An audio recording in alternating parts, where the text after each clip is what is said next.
Hello, അപ്പോൾ നമ്മളിന്ന് review ടാബാണ് നോക്കാൻ പോണത്. റിവ്യൂ ടാബിലെ ഗ്രൂപ്പുകൾ ഏതൊക്കെയെന്ന് നോക്കാം. Proofing, comment, tracking, change, compare, protect. ഇതിൽ പ്രൂഫിങ് നമ്മൾ തയ്യാറാക്കി വെച്ചേക്കുന്ന ഡോക്യുമെൻറ്റ്സിൽ ഗ്രാമാറ്റിക്കലോ സ്പെല്ലിംഗ് എറോ എന്തെങ്കിലും ഉണ്ടെങ്കിൽ നമുക്കത് ചെയ്യാനായിട്ടാണ് പ്രൂഫിംഗ് എന്നുള്ള ഗ്രൂപ്പ് ഉള്ളത്. രണ്ടാമത്തേത് കമൻറ്റ്.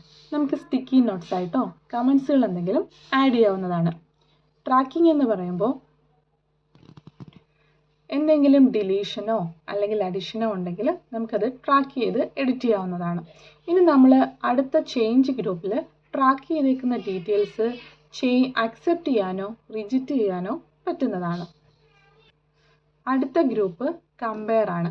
കമ്പയർ കൊണ്ട് ഉദ്ദേശിക്കുന്നത് നമ്മൾ നടത്തിയ ചേഞ്ചസ് ചെയ്ത ഡോക്യുമെൻറ്റ്സിനെ കമ്പയർ ചെയ്ത് ഓൾഡ് ഡോക്യുമെൻറ്റും ഇപ്പോൾ ചേഞ്ചസ് നടത്തിയ ഡോക്യുമെൻറ്റും ചേർത്ത് കമ്പയർ ചെയ്ത് നോക്കാനാണ്. ലാസ്റ്റ് ഗ്രൂപ്പ് എന്ന് പറയുന്നത് പ്രൊട്ടക്റ്റ്. നമ്മുടെ ഡോക്യുമെൻറ്റിനെ വേറെ ആർക്കും എഡിറ്റോ മാറ്റങ്ങളോ ഒന്നും വരുത്താൻ പറ്റാത്ത രീതിയിൽ നമുക്ക് എന്തെങ്കിലും പാസ്വേഡ് ഉപയോഗിച്ച് നമ്മുടെ ഡോക്യുമെൻറ്റിനെ പ്രൊട്ടക്റ്റ് ചെയ്ത് ഉപയോഗിക്കാവുന്നതാണ്. അപ്പോൾ ഇത്രയും ഗ്രൂപ്പുകളാണ് റിവ്യൂ ടാബിലുള്ളത്. Proofing, comment, tracking, change, compare and protect. അടുത്തത് ലാസ്റ്റ് ടാബായിട്ടുള്ള വ്യൂ ടാബാണ്. വ്യൂ ടാബിന് 5 ഗ്രൂപ്പുകളാണുള്ളത്. Document views, show, zoom, windows and macros. നമ്മൾ തയ്യാറാക്കിയ ഡോക്യുമെൻറ്റിനെ ഏതൊക്കെ രീതിയിൽ വ്യൂ ചെയ്യണം എന്നുള്ളതാണ് ഡോക്യുമെൻ്റ് വ്യൂസ്.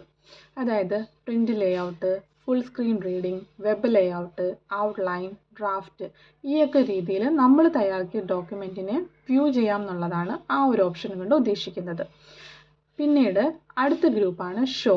ഷോയിൽ നമ്മുടെ ഡോക്യുമെൻറ്റിൽ റൂളേഴ്സിനെ നമുക്ക് ആക്ടിവേറ്റ് ചെയ്തിടാം, ഗ്രിഡ് ലൈൻ ആക്ടിവേറ്റ് ചെയ്യാം, നാവിഗേഷൻ പെയിൻ ഇടാം. അങ്ങനെ നമ്മുടെ ഡോക്യുമെൻറ്റിനെ ഏതൊക്കെ രീതിയിൽ ഷോ ചെയ്യണം, നമുക്ക് റൂളേഴ്സ് വേണമെങ്കിൽ ഒഴിവാക്കാം. ആ ഒരു ഓപ്ഷനാണ് ഷോ. അടുത്തത് സൂം എന്നുള്ള ഗ്രൂപ്പ് എന്ന് പറയുമ്പോൾ നമുക്ക് എത്ര പെർസെൻറ്റേജിലാണ് നമ്മുടെ ഡോക്യുമെൻറ്റ് സൂം ചെയ്യേണ്ടത്. നമുക്ക് ഡീഫാൾട്ടായിട്ട് 100% ആണ്. പിന്നെ നമുക്ക് അതിൽ നിന്ന് കുറയ്ക്കാനും കൂട്ടാനും പറ്റും. അടുത്ത വിൻഡോസ്. നമ്മൾ ഉപയോഗിക്കുന്ന വിൻഡോസ് വേണോ, അതായത് നമുക്ക് സെപ്പറേറ്റ് ഒരു വിൻഡോസ് കൂടെ ആഡ് ചെയ്യണോ എന്നുള്ളതാണ് വിൻഡോസ് ഗ്രൂപ്പ്. ലാസ്റ്റാണ് മാക്രോസ്.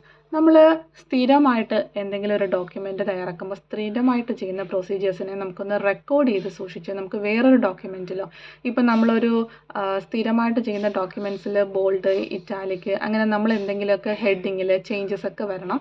ഈ ഒരു രീതിയിൽ നമുക്ക് വേറൊരു പാരഗ്രാഫിലോ വേറൊരു ഡോക്യുമെൻറ്റിലോ അതേപോലെ ചെയ്യണമെങ്കിലാണ് നമ്മൾ മാക്രോസിലെ റെക്കോർഡ് എന്ന് പറയുന്ന ഓപ്ഷൻ എടുക്കുന്നത്.